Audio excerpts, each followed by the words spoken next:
Hello and welcome to episode 2 of the Wilder podcast. I'm Chloe and sit next to me is Tom. Hello. So this is episode 2 of our foundation episodes, very much focusing on climate change and the science behind one of the many reasons why we've decided to go along with the Wilder podcast and also the Grange Project. Another focus of this episode is to get to know you, Chloe, a little bit better, and a bit more about your background, what's driven you to do this, and work alongside your husband in order to try and release something of interest to the listeners and put ourselves out there. However, if people already know about Chloe's background, or maybe you already just know her personally, whatever, if you want to jump through to the interview now with Mark Lynas, then the timestamps will be in the show notes. So you can just go down, find the timestamp, and then move straight to the superb interview with Mark. Back to you, Chloe, and I've written down a few questions I think will help explore you as an individual. Are you ready for them? I'm ready. Awesome. So, nice and easy one to get you started. What do you think it would be important for the listeners to know about you? So perhaps let's start with my professional identity. So I'm qualified as a clinical psychologist and I specialize in a type of therapy called systemic psychotherapy. Essentially, the kind of philosophy of that approach is that we try and understand people's behavior in relation to their context. And that could be all different sorts of context. So in terms of their family context, their community context, the context of sort of broader society. And within it, it's got some ideas around how we communicate, how do we understand and then kind of influence and change systems. So I guess for me, it's got quite a lot of connections with climate change and some of the challenges inherent within that. What I love about that is it's great for our relationship, because then if I do something that frustrates you, you then can contextualize it as to what, and then I can, then you understand why I did it. Yeah, okay. And I guess outside of work, obviously I'm a mum of 3 children, and Eleanor's asleep on my lap right now. And when I'm not working or looking after children, which is a kind of limited window of life at this moment in time, I love to walk and to just really be in nature. And essentially, if I can have a good friend and a piece of cake alongside that, then I'm a happy woman. Perfect. Obviously, there's more to you than that, but we're not going to probably delve too deeply into it. So let's move on to the next question, which is, if you had to distill down the reasons for doing this podcast about rewilding and climate change and sustainability and the Grange Project, what would be the single factor that kind of made you take this leap? Well, I think it's hard to distill it down to a single factor, but I think probably what's relevant to that is I would say I'm naturally quite an avoidant person and also quite optimistic by nature. So actually, in some ways, it was quite hard to engage with anything around kind of climate. And I guess that brought me on to rewilding, because my kind of general position was, well, first of all, someone else is going to find a solution that, I don't need to worry about this. I'm better off focusing on with my work with the NHS. And I was kind of, I guess, assuming that technology would appear, or maybe things weren't as bad as everyone was talking about. I kind of just hadn't really engaged with it. And then I think as part of my clinical work, really, I became more and more aware that young people's distress was occurring within this context. And, I started working with a kind of family system, so trying to do family therapy. Then I started thinking a bit about the school environment and our cultural context and the things that we say are important within our kind of British culture, how that might influence young people's experience. And then I started thinking, actually, what is the value really of me addressing kind of a young person's distress in a therapeutic context, in a one-to-one setting? I really started thinking about what is it that I can do to try and influence and change the context. And Tom is a very logical person. And you were saying to me really, well, actually, is the context of climate change not the most significant in terms of how it's going to impact on issues that you really care about, including kind of social justice, inequality? And actually, what we're starting to see is young people presenting as more and more distressed about climate change and associated issues. There's a great cartoon that you actually sent me this morning. There's a picture of a river. There were people drowning in the river, and people are throwing life aid, floating devices to them that says therapy or whatever on it. And then obviously they're downstream. And then actually, if you look upstream, you see this bridge, and the bridge is broken in half, and people are walking over the bridge and falling down the river. So what we're doing is addressing the problem, but not the cause of it. So, and again, I think that was one of the big conversations we had, wasn't it? Yeah. So with that in mind, thinking about how do we increase emotional well-being at a societal level, which is one of the things I'm really interested in, we start to think about where we could influence some of these issues. And that's when we started thinking about the Grange Project, rewilding, and here we are. Yeah, here we are. Let's move on to specifically why this episode we put as episode 2 in this interview, and why is it so important to you? Well, with my clinical psychology training, I'm essentially trained as a scientist practitioner. So I'm used to kind of critiquing evidence and I guess going beyond what might be kind of media headlines, because I'm really aware of kind of some of the limitations of, I guess, evidence that's used in those headlines. And I really was delighted when Mark agreed to come on the podcast, because essentially he's someone that really understands science and then works to make it accessible to people. And my hope from this episode really is that people be left with a kind of a foundation or a sense of the current context and the foundational principles behind where we are now in relation to climate change science. Great. Well, we're just about to jump into the interview now. It is important, I think, reflecting upon the interview, that we probably did the thing we were trying to avoid, which is we use some of those key phrases that people understand within climate change naturally because you've been immersed in it. And we really don't want that to be the case for our episodes. We want to make sure we have to assume really low knowledge, which is the way I'm approaching this. And I think it's worth probably defining a few terms that we used during that interview to make sure everyone can follow us. We discussed average degree rises in global warming, and specifically in comparison to pre-industrial levels. But what does that actually mean? So when we talk about pre-industrial levels, essentially we're looking at about 200 years ago. And that was at the point where humans started emitting greenhouse gases at the levels where it started to impact on the climate. And I guess what people talk about, don't they, fluctuations in temperature being part of our kind of climate pattern. But we just be really clear, there's complete consensus now that the rise in temperature we're seeing is unprecedented. And over the past 10,000 years, it's always been within about a degree. So the fact we're now seeing rises above that, it's really clear that this is related to human activity. Yeah, it's a bit awkward because we, as the kind of British Empire, are pretty much responsible for the start of the Industrial Revolution. So yeah, it's very, very relevant to us and sitting here in the UK. Yeah, exactly that. And I guess when we talk about some of the impacts that might be expected within these kind of different degree rises, just to be clear that we're not certain about these impacts. These predictions are based on highly complex climate models that I don't really understand and not many people do, but they are based on a lot of very good science, which is never certain. No, but it's great to have the science consensus again, which we talk about in the episode. Yeah. Right, next term that gets thrown around a lot, COP, or Conference of the Parties. What does that mean? Yeah, sounds fun, man. Do I want to hear? Yeah, sign me up. Does that involve? Yeah, essentially, this, for people that aren't aware, this happens on an annual basis. It's attended by a kind of vast range of stakeholders that are involved internationally with the development of climate policy. So they're countries, NGOs, corporate sector. They all come together and they try and have a conversation which helps to kind of shape global climate policy. And from that, there are particular targets set by countries around how they're going to respond. And so in keeping with that theme around COP, we refer to the Paris Agreement. Can you elaborate? Yeah, so that came out of a COP in 2015 in, unsurprisingly, Paris. And that was a really, I guess, probably one of the most significant moments in the fight against climate change, when there was a global agreement to limit warming to 1.5. And each country had to come up with their own plan around how they were going to do that. And that included both mitigation and adaptation, as well as also including assistance to developing countries as part of that. And I guess what was significant about the Paris Agreement is it's also all about transparency. So countries setting their targets and then evidencing how they're meeting them. I mean, there's an episode just on that itself, I think. So very much looking forward to that, and COPs generally. Yeah, because there's a lot of debates in the sector about how effective COPs actually are, which actually both our guests, I think, have touched on at times. So now I'm really excited to introduce today's guest with you. We've got Mark Lynas with us, who is an internationally renowned author, activist, and climate advisor. And he's here to introduce us to some of the foundational principles of climate science. Hello, Tom. Hello, Chloe. Wonderful to be with you. Nice to see you. I can see you on the screen.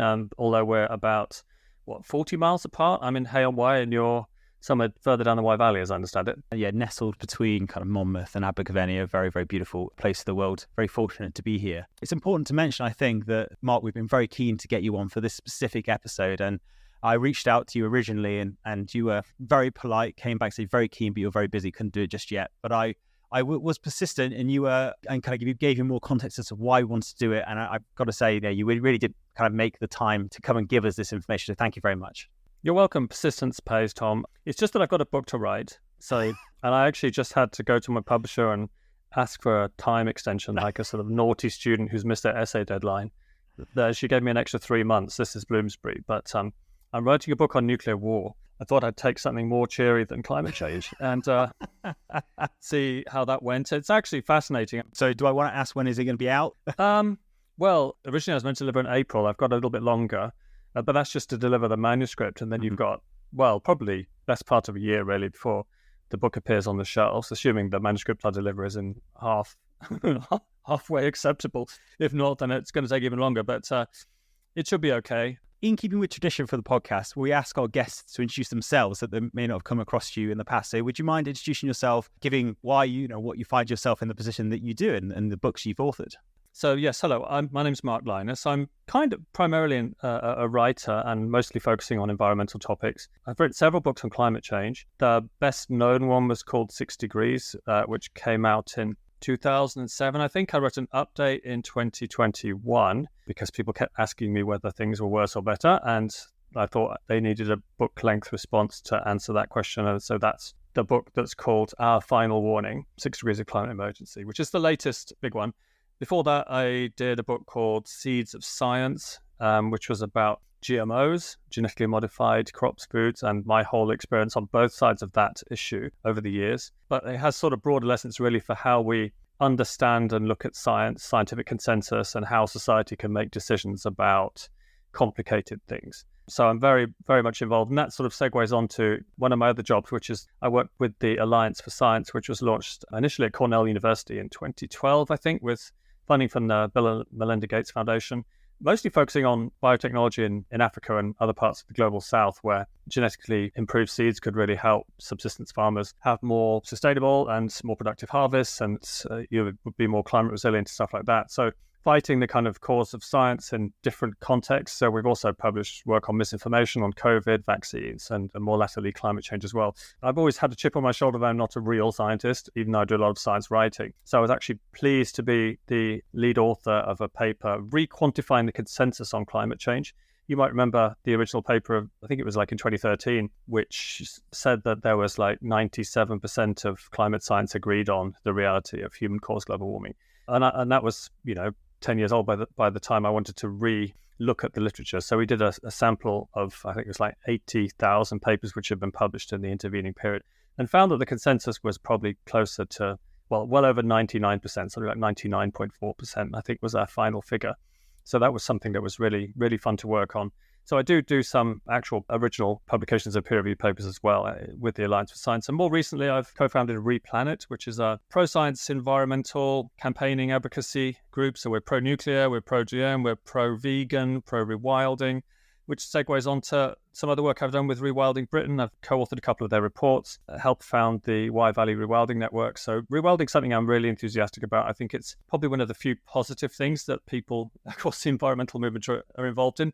And it also, and you'll know this, has a broader appeal. You've got people across the political spectrum. It's not like a lot of climate stuff which is very sort of left-wing and very sort of hummusy and muesli crunching. Rewilding somehow just has a broader appeal, I think, because it's something almost deeper down in the human soul. The human psyche is satisfied by the need for wilderness and the fact that we can rewild not just our landscapes, but also our lives. So I'll stop there, and that's, I think, enough about me. I'm feeling tired just listening to that. I mean, that is an impressive background, and you do some amazing stuff. You don't need me to tell you that. Let's move on to the main effort for this episode, which is just bringing people up to a baseline understanding about where we are currently with climate change and the climate emergency, and then some of the impacts of where we currently are, and then moving on to what ifs, 2 degrees, 3 degrees, 4 degrees, just for people to understand. And then we can finally finish with mitigation strategies, things that nationally people can do, internationally, and then individually people can do. If that sounds good to you? It does sound good to me. Well, we're very close now to crossing the 1.5 degree threshold, which was agreed in the Paris Agreement. When was that? 2015, maybe? I forget. There's been so many of these COPs. But that was essentially an agreement that passing 1.5 would bring serious impacts both on global ecosystems and on human societies. The original target was 2 degrees, and that was actually ramped down at Paris, which was a step, an important move in the right direction. But of course, in some ways, it's a moot point because the world isn't going to be able to hold to 1.5. We're probably going to pass that, at least on a monthly. We've probably passed it on a daily basis already, but monthly and then the annual average will come certainly by the end of this decade, I would imagine. So there isn't any chance at all that we'll keep to the 1.5 degree target. What does that mean? Well, it means coral reefs are seriously threatened with extinction. The models showed it was like 95 or 96, only 7% of coral reefs would be wiped out before we get to 2 degrees even. So that's the most threatened ecosystem, I think. But there's also concerns about rainforests, about heat waves, which of course is something that we're seeing playing out in the real world. There's extreme temperatures now being seen across the Northern Hemisphere in summer times, almost every summer. You can see that new records are set, and unlivable temperatures now in parts, even fairly close by. You were talking about Europe. I mean, parts of the Mediterranean now you almost can't function in Greece, southern Italy, parts of Spain, North Africa in a hot summer now. And of course, that has big impacts on the hydrological cycle, on wildfires, which are, really serious impact and threaten loss of property and loss of life, and so on and so forth. So this is something which I think we're seeing playing out in the real world now, and people are increasingly aware of it. I'm quite old now, I'm 50. And when I started on this journey into the future of the planet's climate, it was back in 2000, actually, so a long time ago. And I had to make the case then that climate change was real. And I had to travel to Alaska, I had to travel to Peru and look at the melting glaciers. I had to travel to China and look at drought and dust storms, and to make the case that climate change was even happening now. And I don't think anyone doubts that now. It's just obvious to all of us. And it's obvious from reading the newspapers. It's obvious from our daily experience. So that case doesn't have to be made. The question now is whether we can make the cuts to greenhouse gas emissions that are needed to stay even within the 2 degrees target. And at the moment, that also looks unlikely. Thanks, Mark. And for those that are perhaps kind of quite new to this field, what would be a succinct way of describing the kind of what has been responsible for this increase in temperatures? You mentioned their greenhouse gas emissions, but if you were going to describe that. Primarily, it's the rising carbon dioxide levels, which are currently at roughly 420 parts per million, rounding out a bit. It started off at about 350, so that's where we were at pre-industrial in terms of the atmospheric chemistry. So we've already raised CO2 by more than a third, and we'll probably double CO2 this century, even with fairly aggressive mitigation. So CO2 is probably the biggest driver. There's also methane, there's also nitrous oxides, there's other stuff going on as well. What the main drivers are, obviously fossil fuel combustion, so primarily coal in power stations, oil in transport, and also agriculture. There's a lot of nitrous oxides that come from fertilizers, methane that comes from livestock, primarily ruminants, so sheep and cattle, a lot of carbon that comes from soils when soils are plowed. So food and agriculture are as much as, it's debated how much it is, but it's as much as, I'd say, 20% of the problem. So you can't solve it just by addressing energy and, all going renewable and whatnot. There's a lot more to this problem, which is why it's such a difficult one to address, because there's so many different dimensions to it. So, people might say, well, I'm vegan, but, I'm still going on a private jet, so that's all right. It's just I don't think it's just not possible to live a fully sustainable lifestyle and function in modern society. So that tells you something, which is that the transition has to be a root and branch one across all of industrialized modern society, across the whole world. And we also have to do that in the context of allowing for the eradication of poverty and the development of countries which are still well below our living standards in terms of their GDP and poverty and so on. Most sub-Saharan African countries probably have about, a 20th, a 30th, a 50th even of our electricity consumption per year.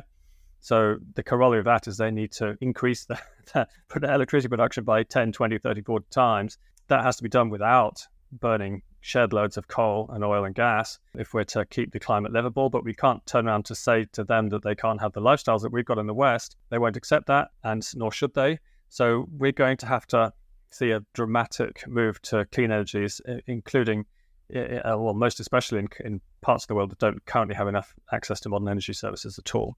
It's a complex issue. And I think that's really helpful to hold on to, because I think it's being able to tolerate complexity that's part of the way we're going to move forward in addressing some of these challenges. And sort of talking there about the trajectory we're on at present and, where the warming is now. And I guess there are hopes and intentions within us as a global population to try and mitigate and address that. But should we not be successful in some of those endeavours, obviously there's a risk of higher warming. And you talked about there's a point where, things are just not going to be livable. And, what would be the effects should we not strive to reduce the impacts of global warming? When I was writing 6 degrees, that seemed eminently possible that we'd be on a 5-6 degree warming trajectory by the end of the century, which is why I described in some detail what the impacts of that would be. It now seems much less likely. Humans have control over this. We haven't passed tipping points which have driven global warming out of our control, which you may hear from some people. That's not true.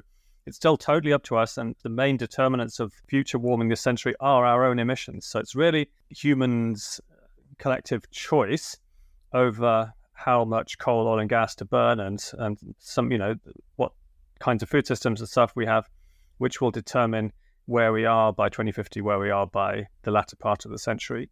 So if you look at where we're going to end up, if you take seriously all the various commitments that have been made, so all the net zero commitments, we've got a net zero target for, 2050, India's 2070, I think, or 2080, China's 2060 or something around there. But if all of these countries, and that's now the vast majority of certainly of the major economies of the world, are serious about their net zero commitments and get to net zero by some point after 2050, we come in at, about just over 2 degrees, probably.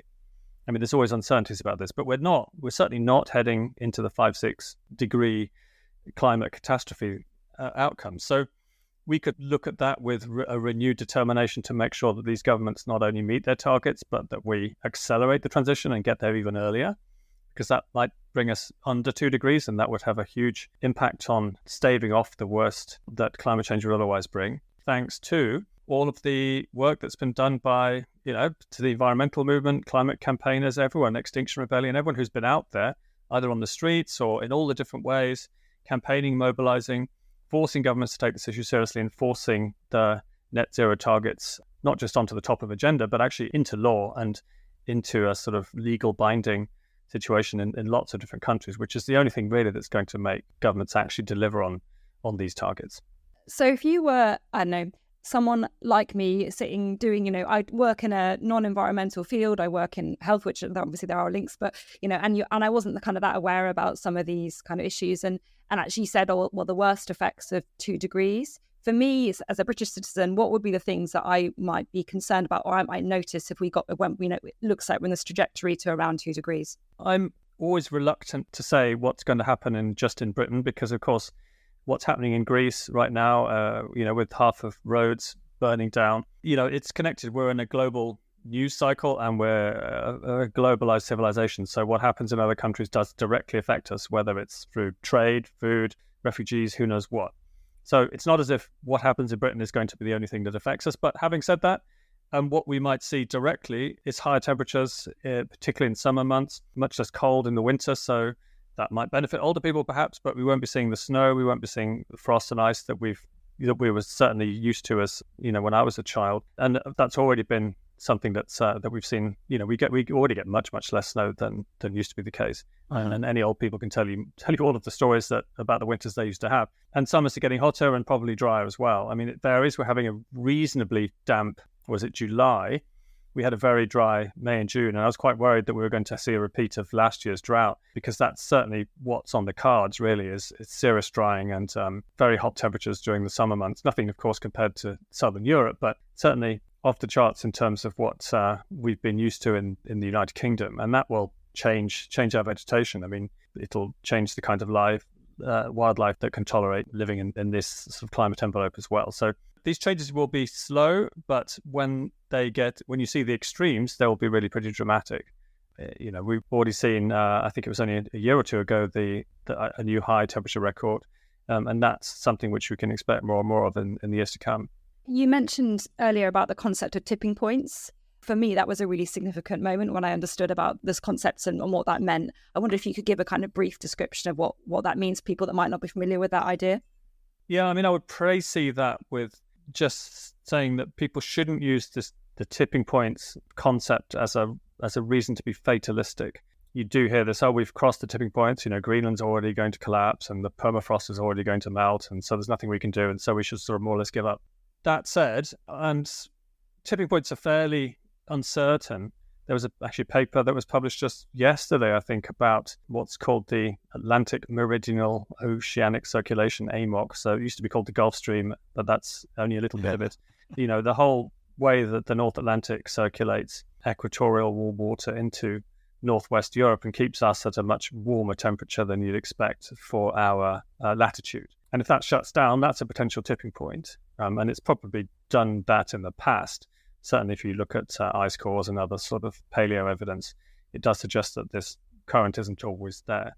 So that's one tipping point. Others, like the possible collapse of the Amazon rainforest, a lot of methane coming from melting permafrost, particularly in the subarctic regions, methane being an important greenhouse gas. So there's other tipping points as well. And the point being that once you've crossed one, you can't necessarily go back to the pre-existing state. So if that current in the ocean was to shut down, we couldn't just flip a switch and restart it. That would have stopped forever, at least on human timescales.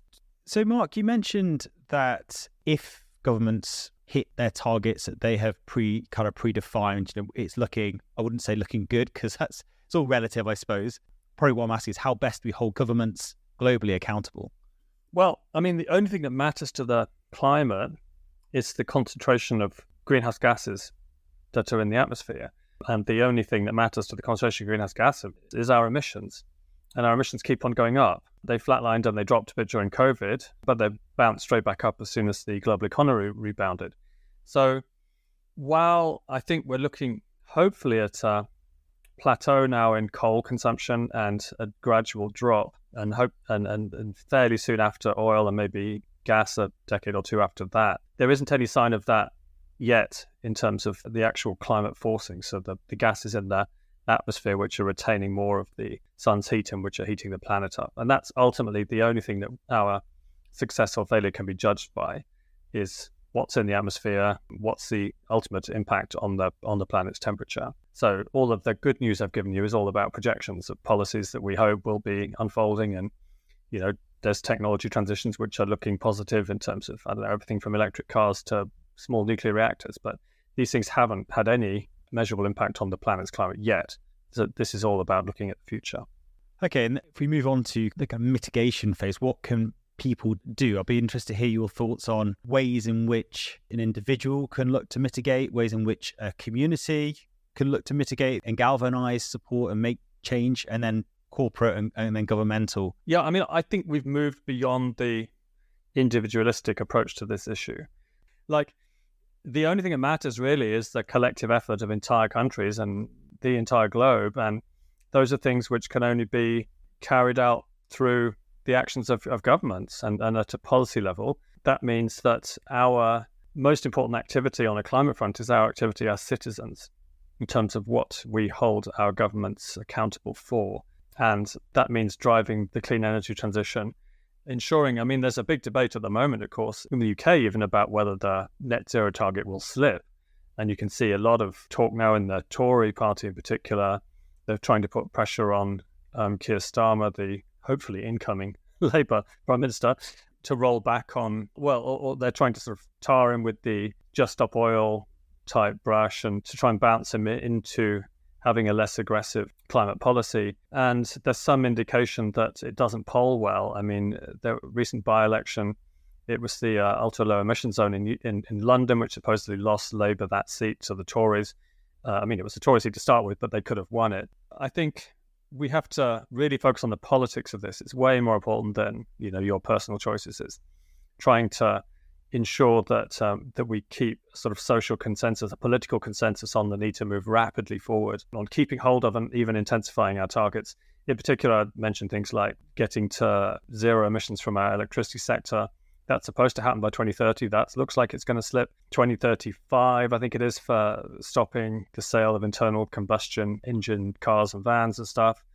Again, the Tories are going to let that slip. They might even slip on the net zero target itself for 2050. So we could try and move these targets forward, but they're probably as ambitious as they can get given the time it takes for these transitions to play out in reality with technology and just the simple inertia of how many cars there are on the roads which currently have petrol and diesel engines, including my own, by the way. Everyone has to get rid of them and have to buy what are currently super expensive electric cars.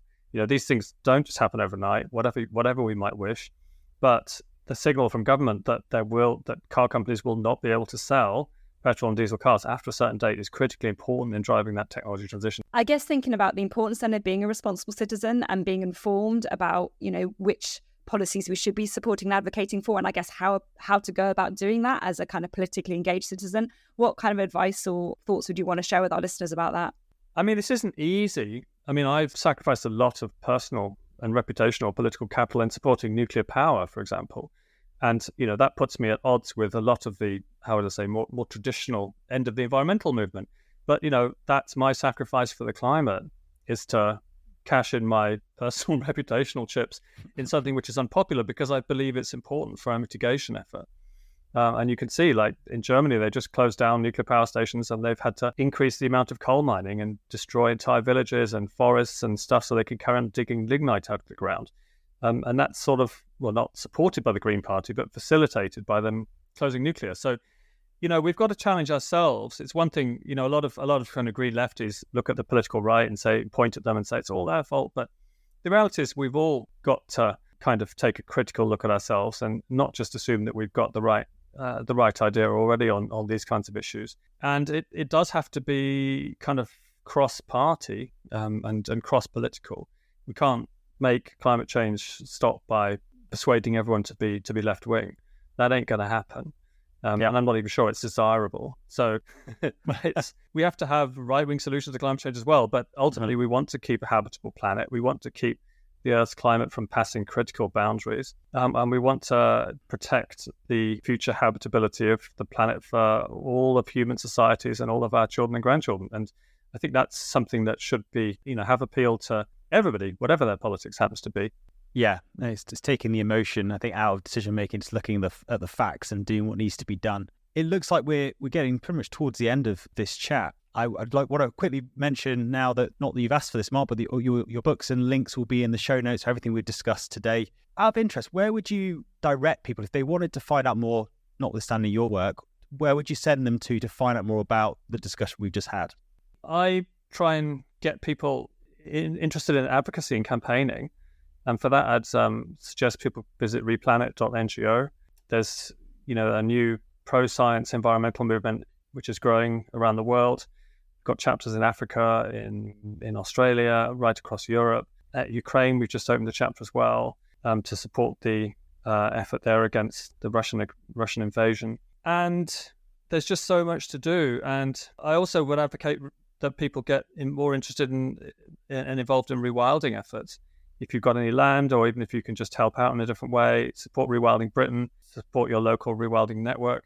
For me, that's one of the really, and I know that's something that's, floats your boats as well. Tick. But it's, tick, exactly. But it's positive. You can go out there, you can see, I was just up in the Brecon Beacons in one of the nature reserves, which doesn't have the degree of overgrazing that's sadly present in pretty much all of our national parks here in the United Kingdom. Uh-huh. And you can see, young trees. There's all these cliffs which are festooned with vegetation, and that's what the ecology should look like. So we tolerate the ecological moonscapes of not just the Brecon Beacons, which just happens to be close to me and to you guys, but the Lake District, the Scottish Highlands, all of our fragile upland areas which are just destroyed by overgrazing, primarily by sheep.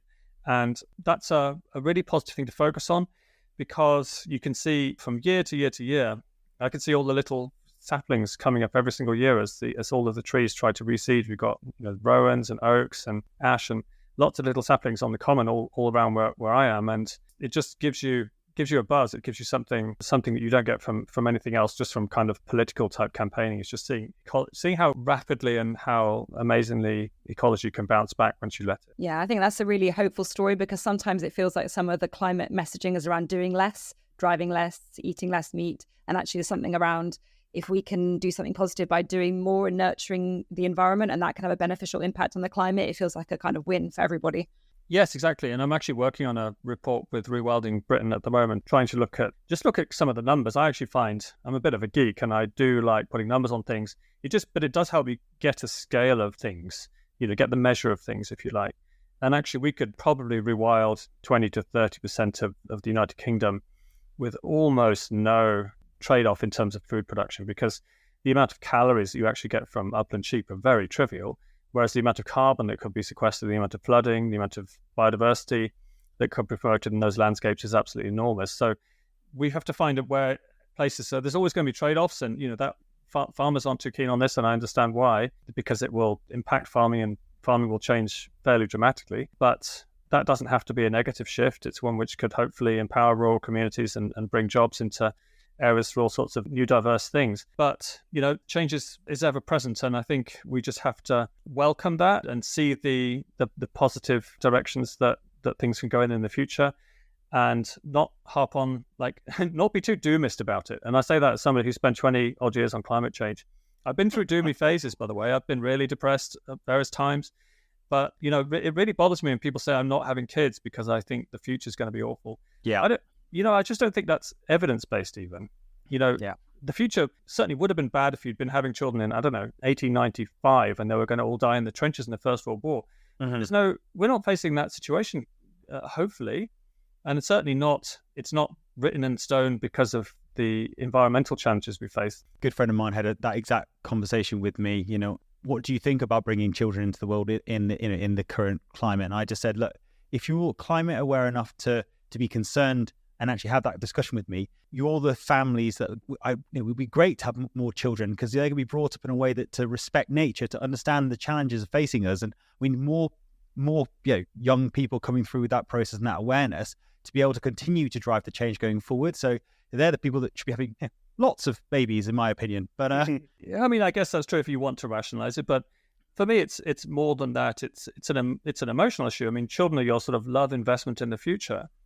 I can't imagine not having had children. It was something I always wanted to do. I always loved babies, and I was always going to want to have kids. But and I can totally understand if people just aren't into that, and that's fine. But don't look at the future and imagine that it's so gloomy and bleak that you shouldn't be bringing children to this world. I think if you want to have kids, please go ahead, because the future can be incredible, and hopefully your children will be part of making it so. It's a really hopeful message, I think, and I've really loved, I guess, the theme of this conversation, which is about it's within our control. That we can influence this, whether it's, as you say, as an engaged citizen, or kind of holding government to account on the targets they set themselves, and I think that's what feels hopeful about the whole process. Is things are always changing, and we have the ability to influence that change.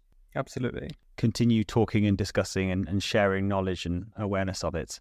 Tom, do you reckon, should we ask that question around the one thing to take away, or do you think we've covered that implicitly? I just think we've covered it. So Mark, we've got two questions that we put together. We thought it'd be really good to ask each guest at the end of an interview. However, I just get the feeling that throughout the interview the guest is going to answer. But I'm going to ask it now, just because why not? Let's test it out on you, Mark. What is the one thing you'd hope our listeners would take away from this conversation? Okay, the one message I really want to get through is that we're not doomed, and that it's still 100% in our power that we not just have a habitable planet at the end of this century, but that we have a planet which is in even better shape than the one we find today. That's great to hear. As parents of 3 young kids, that's great to hear. So thanks for that. And then question 2 is, what is one practical thing our listeners could do that will have an impact on addressing the climate crisis? I mean, if you want to look at personal lifestyle stuff, diet is really important. And there's kind of a win-win on diet, really, which is that it depends how carnivorous you are. But and I don't, it would be great to be able to advocate 100% veganism, but totalitarian veganism I've tried, and I've not found it very nice, actually. I don't feel great. Food is it's really difficult. It's not very rewarding. I feel like I lack protein. So I think it's this kind of very low meat flexitarianism is, I think, what I would personally advocate, but without getting too obsessive about it, and without being too religious about, like, there's a tiny bit of milk solids in this chocolate, I can't even eat it, that kind of stuff. That's not going to help the planet at all. But diet's really critical. What you put into your body is really crucial for your health and for the health of the planet. So that's probably the one thing, actually, that people can look at really closely. Well, I think that worked. Yeah, great. So that's it. I think that's taken the first Foundation episode of the Wilder podcast to its natural conclusion. All that's left to say is thank you very much, Mark, for giving us your time. It's been really a great experience. You're very welcome. I look forward to catching up again in person. Thank you, Mark. That was great. What a foundational episode. I've got to say, for a man that wrote the book about final warning, 6 degrees of warming, only a few years ago, he's a pretty damn optimistic bloke, isn't he? Yeah, and I wonder whether that reflects some of the change in kind of climate policy over the last few years, or his developing understanding. But I left more hopeful than I had anticipated at the end of that interview. Yeah, I'm probably a natural pessimist when it comes to this stuff, and it's very easy saying, oh, it's okay, now just we've got to hold government accountable. But it's not quite as easy as that. And I think from my perspective, my reflection on that, and I think that although it is government impact that's important, I think it's the individual that will drive that. And, and that comes from a lot of things, including talking about it, making small changes, talking to your friend saying, hey, I've tried vegan and actually it's not as bad as it sounds. And actually then your friend then might try it. And then that kind of spreading effect. And suddenly everyone starts, you taught me this, Claire, but when someone starts to identify as a thing, whatever it might be, as a runner, if you run a mile, you call yourself a runner, you're more likely to run 2 miles, more likely to run 4 miles, 5 miles, more likely to run a marathon. I think that equally has its part to play. And that's a really great point there, Tom. And I guess in relation to my identity as someone that's kind of climate concerned, I was struck when Mark was talking about the kind of 2 degrees rise being the best case and his kind of thoughts around what that actually means. And I guess we're really talking about quite significant and wide-ranging effects of that, and particularly for developing countries and some of those really unique ecosystems such as coral reefs. But even within the UK, we're going to see some really significant changes. I know Mark talked about the kind of idea of there being hotter summers, but what that really means is a lot more heat-related deaths in the summer. We talked about kind of extreme rainfall, and what we see there is that kind of increase of the risk of flooding, and we know that has really significant kind of economic and social impacts. And with the kind of changing weather patterns, we don't really know what effects that will have on the crops and the food that we're trying to grow within this country, the impact that could have on kind of pests and diseases. So it's also going to affect food security. And really what we also don't know is how quickly some of the species that we have within this country will adapt to this kind of changing climates, sea level rise. And there is a consensus that there will be sea level rise when we hit 2 degrees, and the impact that could then have on coastal communities. And I feel like I was left with this question for me as he was talking about, is 1.5 kind of still alive, that idea? And how, do we need to really strive to make it so still, or are we just kind of giving up on that target? And I feel kind of sad about that as a construct. I mean, it's generally accepted now by chief scientists at the UN that 1.5 is not a thing. So it is talking about, it's looking at 2 or 2 plus and really trying to get to understand that. What I love about what you just described is that is a beautiful précis to episode 3, where we talk about security challenges of climate change and the national security challenges. So that's a great one. Well done for the precursor there. Yes.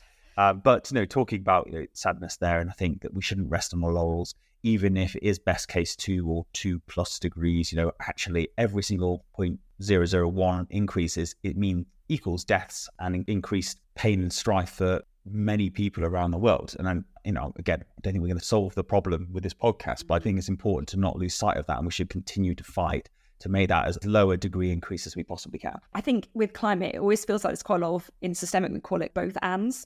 There's kind of both a sadness about what we've already lost and the impacts that are going to happen, but also we've got to have a kind of hopefulness and an optimism that we are still able to move forward and address some of these challenges.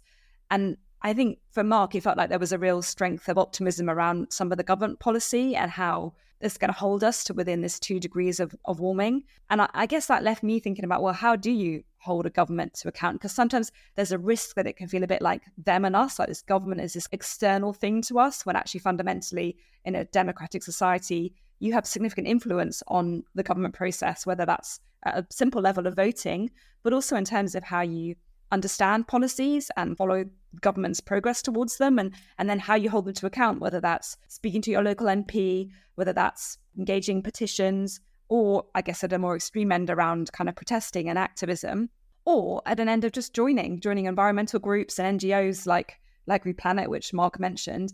We have an opportunity there to be able to make our voice heard, because ultimately the government is supposed to represent our interests. And if we're interested in this stuff, government needs to hear about it. Yeah, and if you really, on the lowest level, I think what you can do is like and subscribe to a podcast that may be talking about this, and maybe share it with your friends. Just saying, as an option.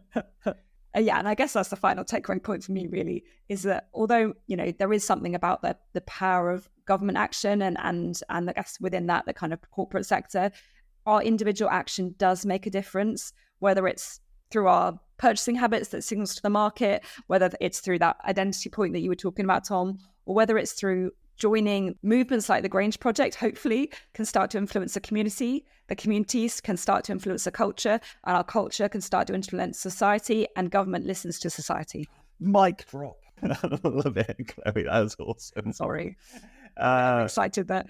God, I'll tell you what, I'd vote for you. Great. Well, as this is the first interview we've done and the first ever interview that Chloe has conducted for a podcast, we hope you found it interesting, and you'll follow us on to episode 3 of the podcast. And let's hope it'll only get better from here. It was great.